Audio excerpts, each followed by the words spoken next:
Welcome to the Inner Loop Radio. I'm Courtney Sexton, and I'm just checking in with Lena Crown, who is the Olive B. O'Connor Fellow in Nonfiction at Colgate University, and also the former program manager for us here at Inner Loop, and we miss her dearly, and so we want to see what the hell is going on in Hamilton, New York.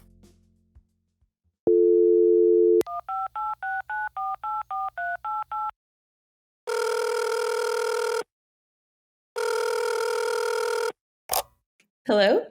Hey, Lena. Hey, Court. How are you? Oh my God, I'm great. Everything is great. We miss you so much. I miss you guys so much. Untold amounts. Amazing. Impossible to capture in words. I'm sure because, it's the best down here. But you're doing amazing things. Tell us about it. Tell us how you're surviving in, small towns, rural New York. But then tell me all of the writing things because that's the cool stuff. So I'm loving it. Okay. This is definitely the smallest community I've ever lived in. But I've realized that living in a small town is quite similar to living in a big city, especially a city where you know a lot of people, because everything is walkable and you see everyone that you know everywhere. So I'm really enjoying the sort of social aspect of living here, and it's totally beautiful and all the leaves are changing. Yeah. So driving into the hills even 2 minutes outside of the town limits, and it's just like an onslaught of reds and golds and yellows. So that's been great. Leaf peeping season. Yes, it is.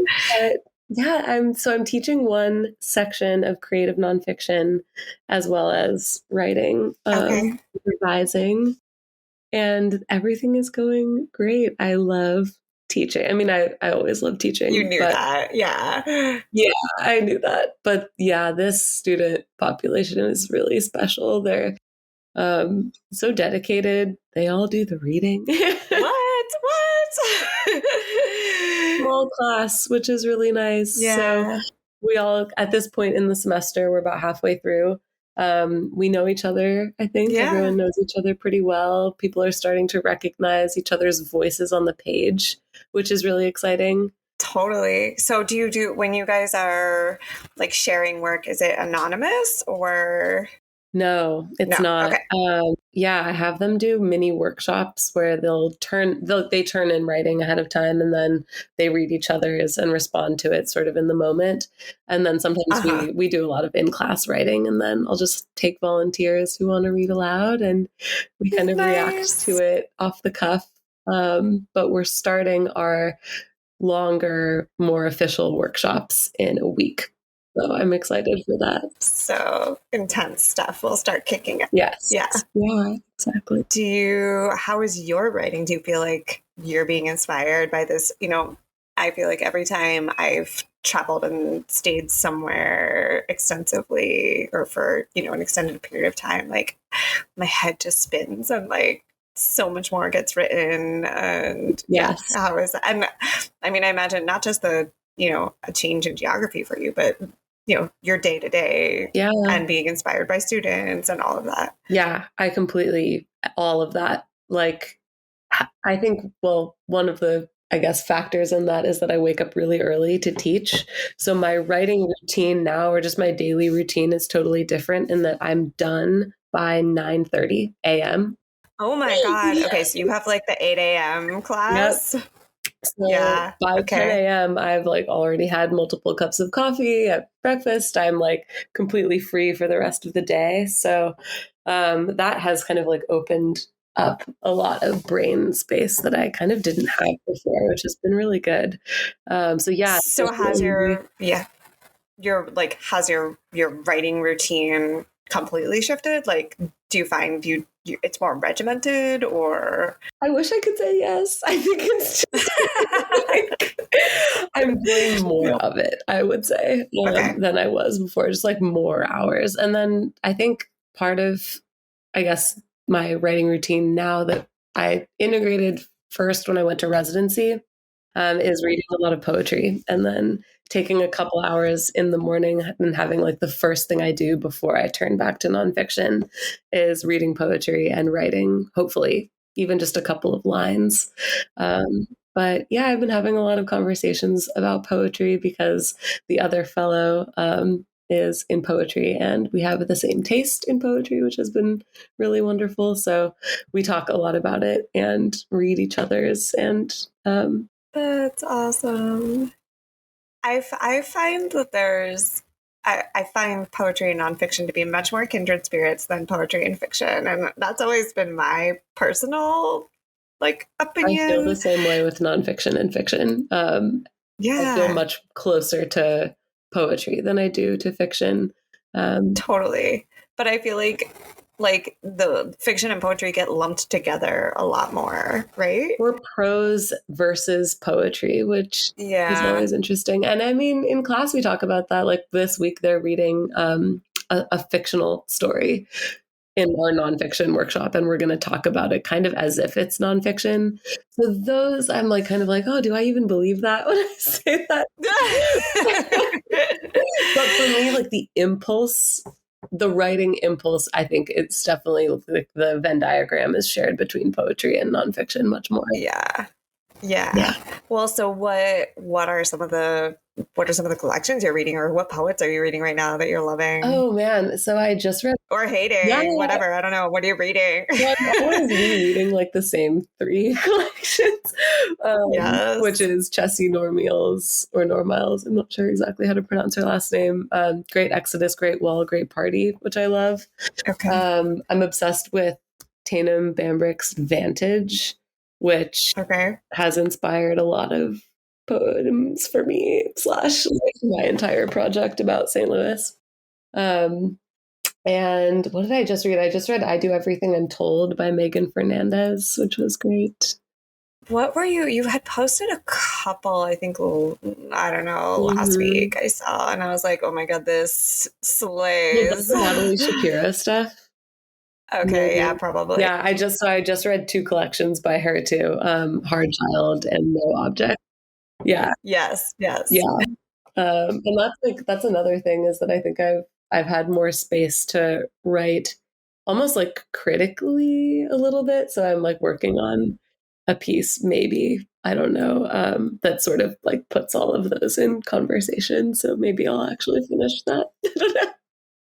That's amazing. No, I mean, like, even to your point, like, even just having the space and the time to read more makes you such a better, like, in those periods in my life where I've like allowed myself or have had the luxury of being able to read a lot. Completely. Those are other, Totally. And having craft conversations in class, I really do think that I think that's where my writing practice really gets kind of a boost from teaching, is that paying close attention in order to be able to talk about it with them. I'm planning writers who I already love, and especially because I'm teaching nonfiction, that I'm thinking more deeply about what I love about those writers. And those are people who always made me want to write.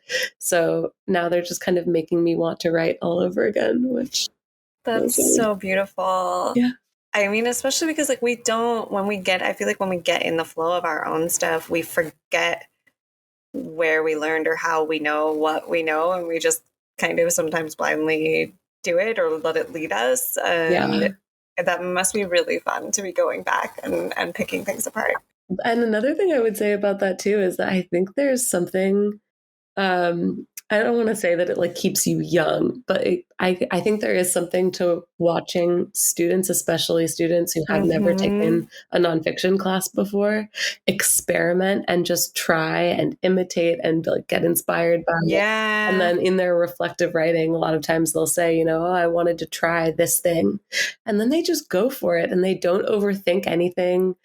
Maybe they do, but like it doesn't seem. Maybe they do, but like it's not in the same. Like I feel like we're so self-critical, right? Exactly. Yeah. They don't know how to be critical yet, so they're just like everything's amazing. Yeah, and it makes me feel like, no, like who's to say that I can't just sit down and sort of let it come out before, I guess, self-rejecting or, Yeah. thinking too much. I'm so glad to hear it. I mean, I knew you would just be a rock star up there, but I've been wondering how it's going. What else is there anything just about life in general that has surprised you or that you're like, Oh I my don't know, gosh. in your feels about? So much. I'm learning a lot about what it is and like means and provides to be part of an intellectual community that's so close knit and intimate. So, yeah. Yeah. I mean, just it's so inspiring to be in a room with people who are studying in a million different disciplines. A lot of professors who are new to the institution too, because, you meet them kind of being new as well. And so I'm learning a lot about what it means to be on the job market and to live life The as a scholar. practical. Yeah, exactly. Even just the practical concerns and people trying to maintain some sort of semblance of work-life balance. And, then you go to a dinner party and someone has their research plotted in dry erase marker on their fridge like that. That's amazing. That is like, yes, I love and I hate at the same time being like several toes in the academic world / it's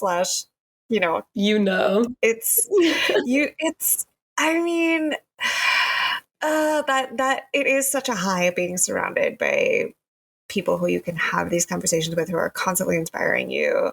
But then it's like hard to step out of the bubble, especially when you're like literally removed from the rest of the world. And it's like, I don't know, maybe that isn't the worst place to be. It's great for now. Yeah. Yeah. How are you feeling about the state of the world? Are you doing okay? That's a great question. And you don't have to answer it. I don't know. I feel like, I don't know, the best answer I could give is that I think I'm grateful that we're reading what we're reading for Tuesday, which is it's a Garth Greenwell story about attending a protest in a country where you don't really belong, and thinking about the ethics of your involvement and what that is. Yeah, what that is and what it is to be a teacher in like a time of social upheaval. Yeah. And I don't know. I mean, I think it's also wrong to distance through kind of intellectualization at the same time, but I'm glad that at least I think we're going to talk about it through that. I think that's a healthy balance or an ethical balance of, acknowledging life and also being able to learn from. I don't know. It's No, I mean, I think that something that it's like a practice what you preach kind of thing. I write in my syllabus about this, but like to actually be doing it is to bring the outside world into the classroom. I'm always like, you have an interest, let's talk about it. You're studying something in a different classroom that you're excited about this week. Tell us about it. Like when I bring it in here. How are you doing? What are you thinking about in the first 5 minutes of class? That's what I mean. Like I want you to answer honestly, and I want, like get us excited about it. That's what nonfiction can do. Or bring us to where you are, wherever you are. Yeah, exactly. Yeah. Right. So I think I think it's not just like a, having the outside world happen outside of the classroom and bringing it in. I think it's also being in the classroom and looking out. So I think I do maybe a little bit less of that sometimes. And so I think that this is like a good opportunity. That'll be good to do that. Good. Yeah. Well, it's so good to chat with you. It's been great, like catching up and getting a little glimpse into your exciting life right now. Thank you so much for wanting to. I miss all of you so much. I miss the Interloop community. Like I said, more than I can say. I think about you guys all the time. And whenever I see anything that you're doing, it just warms my heart, makes me so excited and so grateful. Well, you are always a part of the Interloop and a critical one. So anyway, Lena Crown, it's been wonderful chatting with you. Have a great week. Thanks so much. You too. Bye, Court.